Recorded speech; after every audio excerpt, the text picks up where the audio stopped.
Is the Pocophone F1 just hype? The Pocophone F1 is cheap and very powerful. When it comes to price per performance, this is the king of its class. However, there has to be something going on. Is the Pocophone F1 just all hype?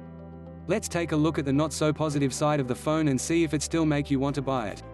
Plastic build. It's not bad, but at a time when gorgeous metal and glass are commonplace, it feels weird to hold a plasticky device in your hand, no matter how much the phone costs. Not water resistant. The Pocophone F1 isn't certified for dust or water resistance, so you might want to avoid any bathroom or kitchen mishaps and using it out in the rain. No NFC. The lack of NFC is a bigger problem.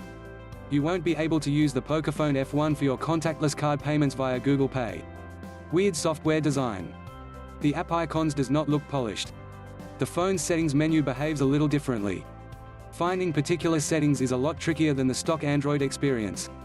Is it a deal breaker for you? Let us know in the comments.